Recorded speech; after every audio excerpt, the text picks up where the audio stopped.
Welcome to daily kitchen. আজ আমি আপনাদের করে দেখাবো টাটকিনি মাছ পটল দিয়ে রান্না এবং আলু থাকবে সাথে।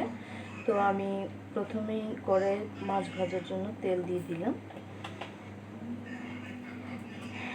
তেলটা গরম হলে আমি একে একে মাছগুলো ভেজে নিচ্ছি।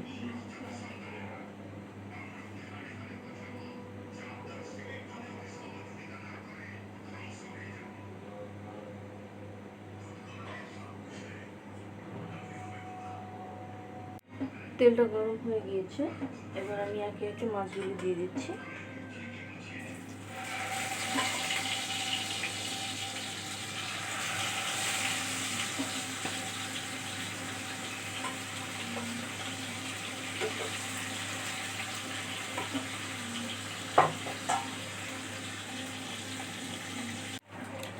তো আমার মাছগুলি অলরেডি ভাজা হয়ে গিয়েছে, আমি একে একে তুলে ফেলছি মাছগুলি। তুলে নিয়ে আমি বাকি মাছ যেগুলো রয়েছে সেগুলো ভেজে নিচ্ছি।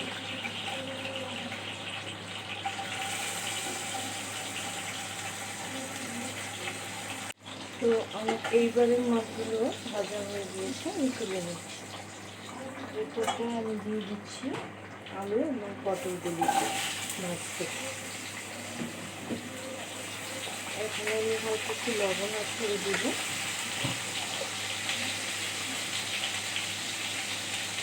আর দেবো একটু হলুদের গুঁড়ো, সামান্য হলুদের গুঁড়ো।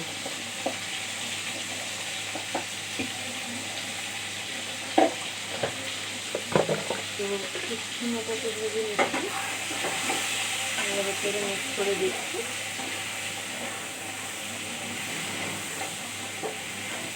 এভাবে কিছুক্ষণ ভেজে নেব আমি।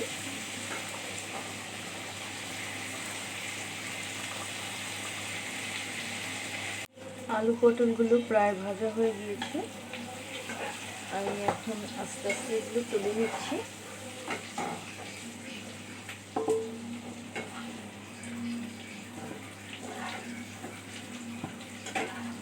তুলে নেওয়া হয়ে গেলে আমি এই কড়াতেই আমার মশলাটা কষানোর জন্য পেঁয়াজ দিয়ে দিব। এটা হয়তো অনেকেই পারেন, আমার রান্নাটা যারা আসলে নতুন রাঁধুনি বা পারেন না, জানেন না, খাননি আগে, তো তাদের জন্যই। আমি আরেকটু তেল দিয়ে নিলাম। এবার আমি এখানে পেঁয়াজ দিয়ে দিচ্ছি। পেঁয়াজ কুচিটা একটু ভাজা ভাজা হয়ে গেলে আমি এখানে গুঁড়ো মশলা এবং বাটা মশলা অ্যাড করে দেব।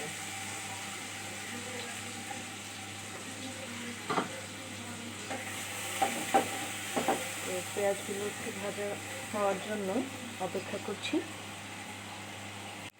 পেঁয়াজটা ভাজা প্রায় হয়ে গিয়েছে, তো আমি এখানে এখন আস্তে আস্তে গুঁড়ো মশলা এবং বাটা মশলাটা অ্যাড করে দিচ্ছি। প্রথমে দিচ্ছি হলুদ গুঁড়ো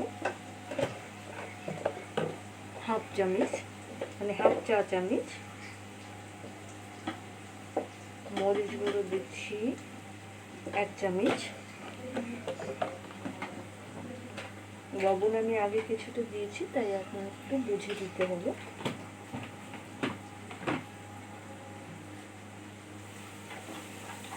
এই পর্যায়ে দিয়ে দিচ্ছি আমি বাটা মশলা। এখানে রসুন বাটা এবং এখন দিয়ে দিচ্ছি আদা বাটা।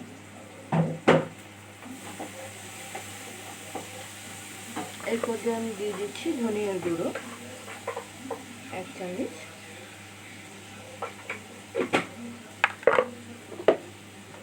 এবারে দিব জিরার গুঁড়ো 1 চামচ, 1 চামচ না, সরি, হাফ চামচ। এবার আমি ভালোভাবে মশলাটা একটু ভেজে নিচ্ছি। মশলাটা প্রায় ভাজা হয়ে গিয়েছে, এবার আমি একটু পানি অ্যাড করে দিচ্ছি।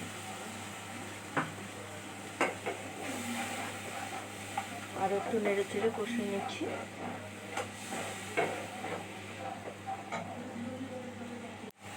মশলাটা আমার মোটামুটি কষানো হয়ে গিয়েছে। এই পর্যায়ে আমি আর একটু কষিয়ে নেব, তবে আগে ভেজে রাখা আলু এবং পটলটা দিয়ে তারপরে আমি একটু কষিয়ে নিচ্ছি, তাতে করে মশলাটা পটল এবং আলুর মধ্যে বেশ ভালোভাবে ঢুকে যাওয়ার সম্ভাবনা আছে, আমার তাই মনে হয়।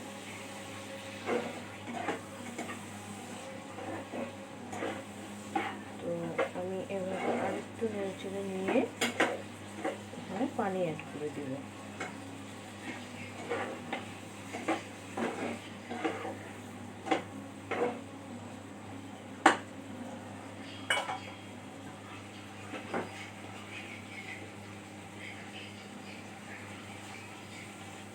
এই পর্যায়ে আমি পানি অ্যাড করে দিচ্ছি।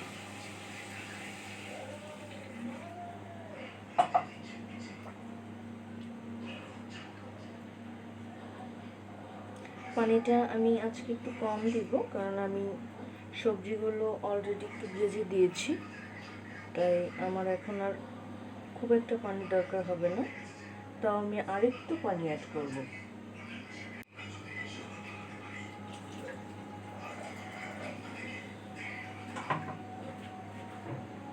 এই পর্যায়ে আমি একটু ঢেকে দিচ্ছি। তো অপেক্ষা করব ঝোলটা ফুটে ওঠার জন্য। তরকারিটা ফুটে উঠেছে, এবারে আমি পর্যায়ে দিয়ে দিচ্ছি আমার ভেজে রাখা মাছগুলো। ভেজে রাখা মাছ, মাছের ডিম এবং সাথে দুটো কাঁচামরিচ, তো সবগুলো আমি একসাথে দিয়ে দিলাম। এ পর্যায়ে আমি কিছুক্ষণ এভাবে ঢাকনা ছাড়া জাল দিয়ে নিব। আর লবণ মরিচ আমি আগেই দেখে দিয়েছি, মানে বুঝে দিয়েছি। এই দুটো কাঁচামরিচ শুধু দিলাম একটা ভালো স্মেলের জন্য, এই দুটো আসলে ঝালের জন্য দেওয়া হয়নি।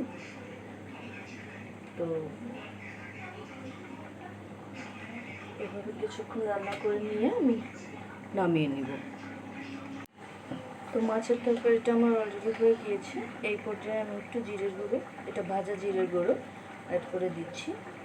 আপনারা এই পর্যায়ে চাইলে ধনিয়া পাতা অ্যাড করে দিতে পারেন, অথবা আমার মতো ভাজা জিরেও দিতে পারেন। তো আমি মনে করি ভাজা জিরের ফ্লেভারটা অনেক টেস্ট বাড়িয়ে দেয় দ্বিগুণ, তাই আমি এটা ব্যবহার করি। কেউ পছন্দ না করলে ধনিয়া পাতা অ্যাড করে দিবেন, তাতেও চলবে।